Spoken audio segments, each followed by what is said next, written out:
Santo Padre, queridos fieles, estas palabras de Jesús lo resumen todo, o por lo menos en todo lo más importante, lo esencial. Porque en definitiva se trata de eso, de ganar la vida eterna, de no morir para siempre.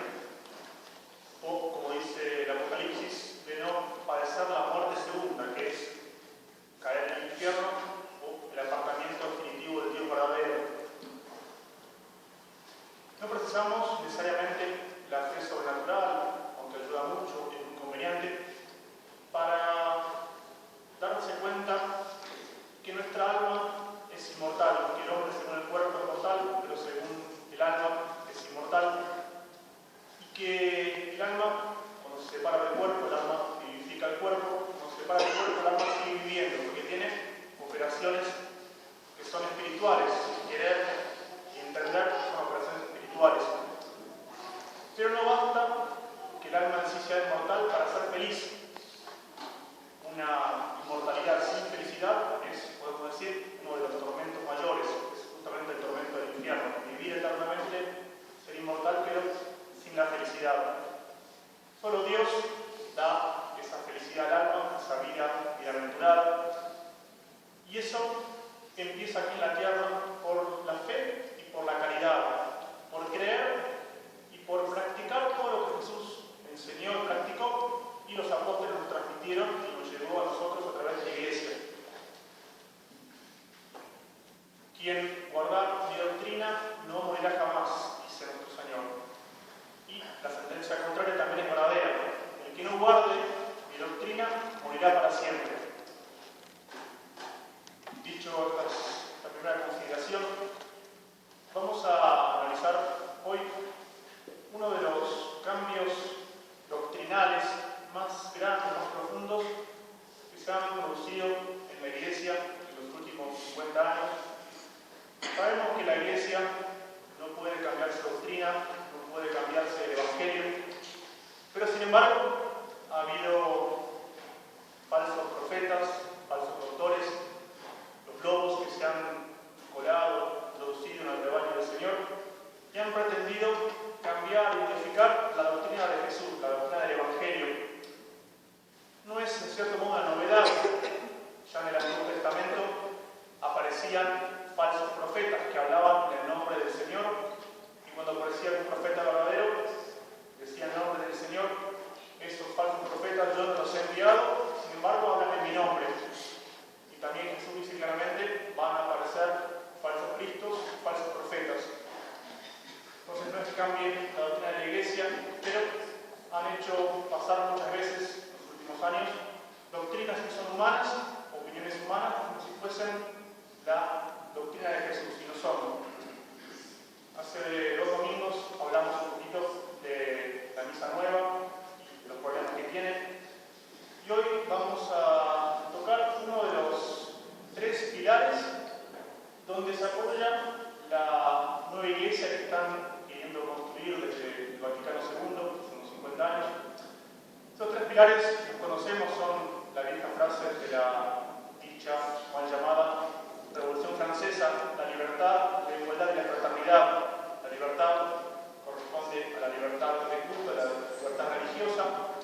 La igualdad corresponde a la colegialidad. Y la fraternidad corresponde al llamado ecumenismo.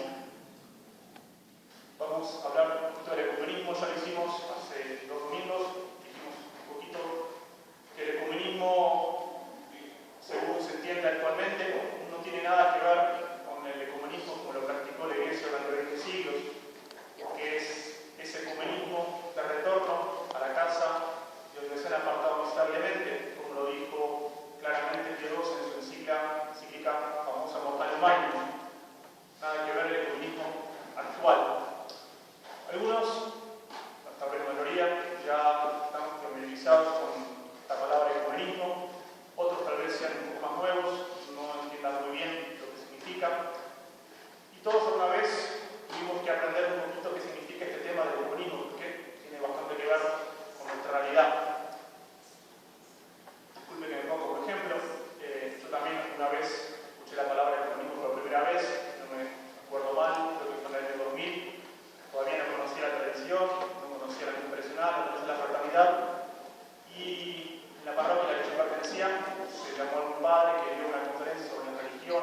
América del Sur. Y después tocaba hacer como un pequeño trabajo, un pequeño resumen así grupal. Me tocó con dos buenas señoras y decían las palabras del resumen: bueno, los cristianos, no sé cuándo. Yo les digo, la señora no, pero pongamos no cristianos, pongamos católicos, porque nosotros no somos cristianos, somos católicos. Ah, bueno, pero seamos ecuménicos, me respondieron. Yo en el momento no supe muy bien cómo responder o qué era eso de ecumenismo, pero uno intuye. Yo sabía que la Iglesia Católica era la verdadera y uno intuye que algo está mal, pero no sabe muy bien cómo responder. Entonces ahora quería darles un breve resumen, una breve reseña de lo malo o de las cosas malas que tiene este ecumenismo actual que se propaga y se construye en la Iglesia. Tres, vamos a seguir, como hicimos hace 2 domingos, ese librito tan bueno que es el Catecismo de la Iglesia. Creo que el Padre Francisco consiguió traer algunos ejemplares. Catecismo de la Iglesia, el Padre Gaudrón, que son preguntas y respuestas, realmente muy claras y muy contundentes. Primera pregunta va a ser para que entendamos cuál es el fundamento, cuál es la raíz de este ecumenismo nuevo, que de esa raíz, de ese principio, salen todas las consecuencias como necesariamente. Atiendan bien porque me parece una cosa muy simple, muy, ¿cómo decir?, sin mucha importancia, pero la diferencia es muy grande. Pregunta el catecismo: ¿cuál es el fundamento teológico de esta nueva actitud, de este nuevo ecumenismo? El fundamento teológico de esta nueva actitud ya fue recordado por la cuestión 29 del documento Lumen Gentium del Concilio Vaticano II. En lugar de decir que la Iglesia de Cristo es la Iglesia Católica, el texto del Vaticano II dice que la Iglesia de Cristo subsiste en la Iglesia Católica. ¿Ven la diferencia? Parece aparentemente muy sutil. La Iglesia de Cristo no es ya la Iglesia Católica, sino que la Iglesia de Cristo subsiste en la Iglesia Católica. Una palabra chiquita, no es más el verbo es, sino ahora es subsiste. Pero eso cambia todo, Cuando uno habla de doctrina o de liturgia, una modificación, una palabra chiquita, cambia toda la esencia de las cosas. Para que lo entiendan, por ejemplo, si el padre hoy en la misa, en vez de decir esto es mi cuerpo, dice este es mi cuerpo, no hay misa. Cambiar esto por una letra, la O por la E, qué cosa chiquita, no hay misa. No hay tiempo de explicar por qué exactamente, pero un cambio de las palabras cambia completamente las realidades. ¿Por qué quiso introducir el Vaticano II esta expresión de subsistitim? Mediante la expresión subsistitim, el Concilio Vaticano II distingue entre la Iglesia de Cristo y la Iglesia Católica. Para la teología tradicional, ambos términos significaban exactamente lo mismo. La Iglesia de Cristo, es decir, la sociedad sobrenatural fundada por nuestro Señor Jesucristo para la salvación, es la Iglesia Católica. Entonces, Vaticano II ya distingue entre la Iglesia de Cristo y la Iglesia Católica. No sería lo mismo. ¿Qué significa exactamente para el Concilio Vaticano II la expresión subsistitim? El Vaticano II admitió que no hay duda que la Iglesia Católica, la Iglesia de Cristo, tiene su organización perfecta, su subsistencia en la Iglesia Católica, pero pretende que no es idéntica a la Iglesia Católica. Se extendería la Iglesia de Cristo fuera de ella, de forma imperfecta, gracias a elementos de Iglesia presentes en las demás confesiones cristianas. Habría elementos en otras iglesias que harían parte de la Iglesia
este cambio de terminología no es inocente, porque la palabra vestigios expresa una verdad capital. Los elementos robados a la Iglesia Católica por las comunidades separadas dejan, por ese mismo hecho de ser una realidad viva, se convierten en ruinas. Uno puede decir que los escombros de una casa son elementos de la casa. ¿Acaso no es verdad que las comunidades cismáticas e incluso heréticas conservan elementos de santificación? Es cierto, porque el catecismo y los protestantes conservan más o menos alteradas las Sagradas Escrituras, o que los cismáticos orientales conservan los sacramentos. Pero la teología tradicional no consideraba estas realidades robadas a la Iglesia como elementos de santificación o elementos de Iglesia, sino más bien como vestigios de la verdadera religión. Los sacramentos, por ejemplo, el bautismo, recibido fue a la Iglesia Católica, salvo que se reciba en ignorancia invencible, provoca la muerte de las almas, no les da la vida, no les da la gracia a las personas. Claro, si es un niño que no sabe lo que está haciendo y lo llevaron a sus padres, ignorancia invencible, claro, se produce el bautismo, se da la gracia, pero a pesar de la secta, a pesar del cisma, son elementos, son vestigios de la Iglesia verdadera, pero no son elementos vivificadores. ¿Dónde puede encontrarse esta idea del Vaticano II? En el decreto Unitatis Redintegratio leemos sobre las iglesias orientales cismáticas. Dice ese documento: consiguientemente, por la celebración de la Eucaristía del Señor, cada una de estas iglesias se edifica y crece la unidad de Dios, la Iglesia de Dios. Por la celebración y con celebración se manifiesta la comunión entre ellas. Está diciendo Vaticano II que si se celebra en la misa fuera de la Iglesia Católica, crece la Iglesia de Cristo. Se edifica y crece. Cambio completamente. Un tercer cambio para seguir entendiendo bien este nuevo comunismo. Hay también un cambio de terminologías.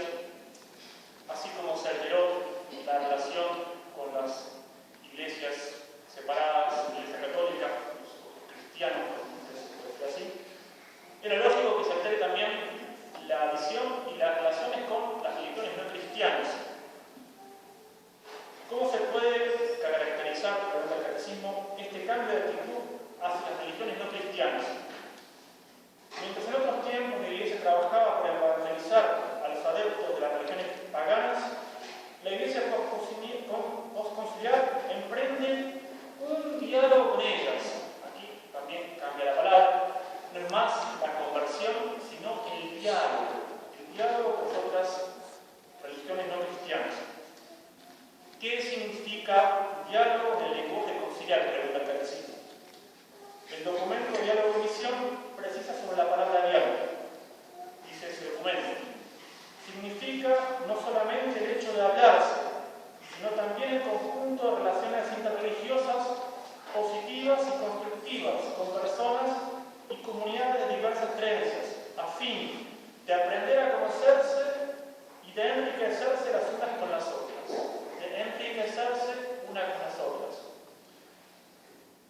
¿Qué conclusión se extrae de estas afirmaciones del catecismo?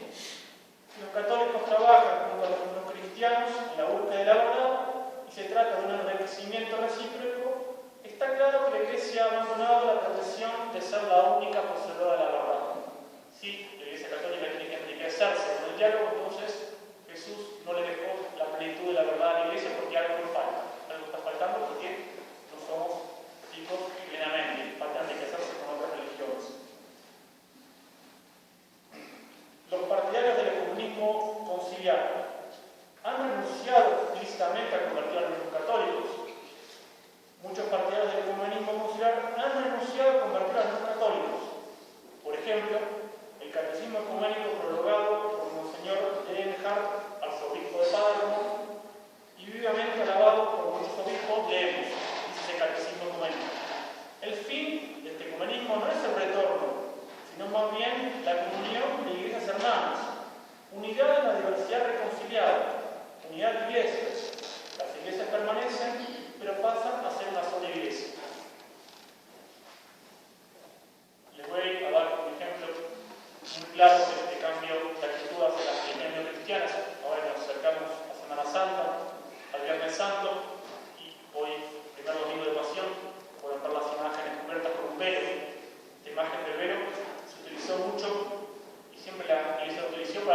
pertenece a la ceguera de los judíos. Hay una oración muy importante que rezamos los Viernes Santos, las oraciones solemnes de la Iglesia, por la conversión de los judíos.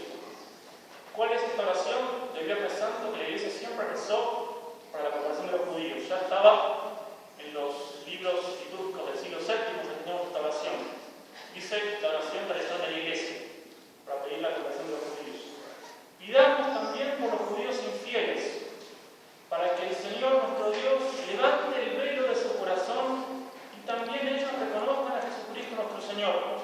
Oremos, Dios Todopoderoso y Eterno, cuya misericordia se extiende incluso a la infidelidad de los judíos. Atiende las oraciones que te ofrecemos por este pueblo cegado, a fin de que, reconociendo la luz de tu verdad, que es Cristo, sean arrancados de sus tinieblas. Esta es la oración tradicional del Viernes Santo de la Iglesia. ¿Qué destaca esta oración? Pregunta el Catecismo. Las palabras perfilis y perfidia indican claramente que la pertenencia a la religión judía hoy no constituye una fidelidad, sino al contrario, una infidelidad a la alianza con Dios, puesto que ésta se orientaba a Cristo. Nótese además la triple mención a la ceguera de los judíos: el velo que cubre sus ojos, este pueblo cegado y sus tinieblas.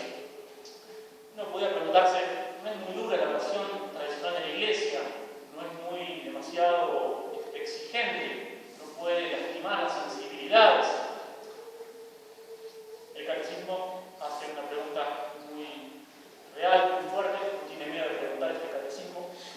Dice el Catecismo: ¿no son demasiado duras las expresiones de esta oración y no corren el riesgo de visitar el antisemitismo? Pregunta el Catecismo. Los apóstoles, que eran judíos, fueron los primeros en hablar de la ceguera de su propio pueblo y del velo que les impedía comprender el verdadero sentido de la Biblia. 19 siglos más tarde, todavía esta imagen del velo le vino de forma completamente natural al joven judío Alfonso de Ratisbona para contar su conversión milagrosa. Palabras de Ratisbona, que se convirtió con una aparición de Nuestra Señora en Francia, después se hizo sacerdote católico, una historia muy linda. Dice Ratisbona en el momento de la conversión del judaísmo a la Iglesia: en el momento de este hecho, un velo que me cubría cayó de mis ojos. No solo un velo, sino todos los velos que me rodeaban desaparecieron uno tras otro, y rápidamente, como la nieve, el barro y el hielo, bajo la acción del sol abrasador, yo salía de una tumba, de un abismo de tinieblas, y estaba vivo. Palabras de Ratisbona a la mujer convertirse. ¿Qué hace Vaticano II después de la reforma litúrgica? ¿Cómo cambió la oración del Viernes Santo? Juan XXIII censuró en 1959 las palabras perfilis y perfidian por su parte. Pero también Pablo VI modificó esta oración en 1965, suprimiendo las 3 menciones a la ceguera de los judíos. Luego la sustituyó en 1969 por una oración totalmente nueva que dice lo contrario a la oración antigua. Que dice la oración nueva del Viernes Santo: que los judíos progresen en el amor de su santo nombre y en la fidelidad de su alianza. Completamente lo contrario a lo que la tradición de la Iglesia siempre rezó. Uno podría preguntarse, pero la caridad fraterna no pide el comunismo así más suave, más dulce, más positivo, más constructivo. También el Catecismo se pregunta: ¿no contraría esto la caridad fraterna? El comunismo, tal como lo predica Vaticano II, no es una exigencia de la caridad fraterna, sino un crimen contra ella. En efecto, el verdadero amor exige que se desee y se haga bien al prójimo. En materia religiosa, eso significa conducir al prójimo a la verdad. Esa es la caridad fraterna verdadera, es el amor fraterno verdadero. Llevar al que haga a la verdad. Esta actitud nueva del comunismo es más cómoda, pero no es precisamente un signo de caridad fraterna, sino más bien de pereza, de indiferencia y de respeto humano. Los teólogos ecuménicos actúan como médicos que mecen en sus ilusiones a una persona gravemente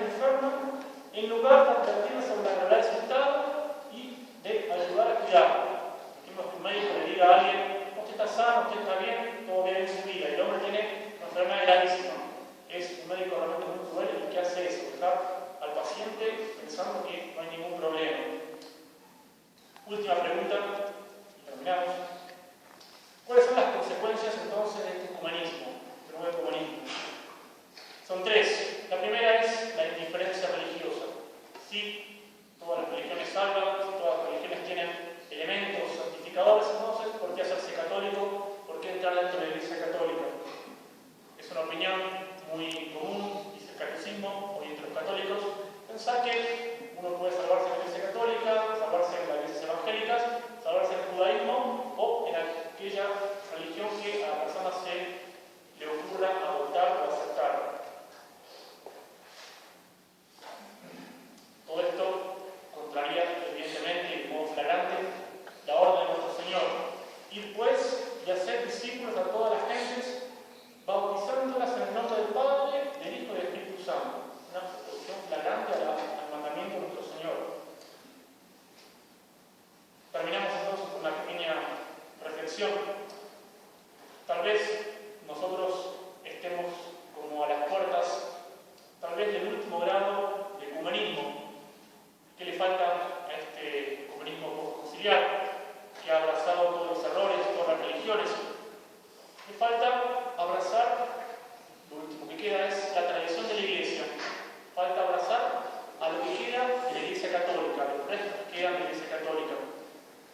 Tal vez a nosotros no nos guste, tal vez no lo queramos, pero tal vez pase, tal vez Papa Francisco, no sabemos cuándo, el señor de la Reta dice que tal vez es rápido, el señor Celeste dice que tal vez falta algunos años, pero tal vez no nos guste, pero tal vez Francisco lo haga y viene el famoso reconocimiento unilateral de la fraternidad. Abrazar lo que falta, la tradición de la Iglesia para colocarla en el panteón de todos los dioses. Dos consideraciones respecto a esto. Primero, de Dios nadie se burla. Dios puede quedarse callado, puede estar adormecido por un tiempo, a ver si los hombres se arrepienten, si hacen penitencia, pero va a llegar un momento que Dios va a reaccionar, como dice la Escritura, caer en las manos de Dios, del Dios vivo, es terrible. De Dios nadie se burla. Respecto a nosotros, tal vez tengamos que esforzarnos más, tal vez vienen días más difíciles, tendremos que ser mejores, no podemos quedarnos y conformarnos como nuestro estado actual de santidad. Tal vez va a amenazarnos con ese tsunami, con conciliar ese comunismo, ese barro, con conciliar para ahogarnos. Tal vez va a aumentar la confusión dentro de la tradición. Vamos a precisar estudiar más, vamos a precisar conocer mejor nuestra fe, vamos a precisar conocer mejor nuestra doctrina, guardar mejor la doctrina de nuestro Señor. Tal vez, si vienen tiempos más difíciles, nos desalentemos, nos desanimemos, vamos a precisar aumentar esa esperanza que lo da del auxilio omnipotente de Dios. Dios es Dios y su auxilio es omnipotente.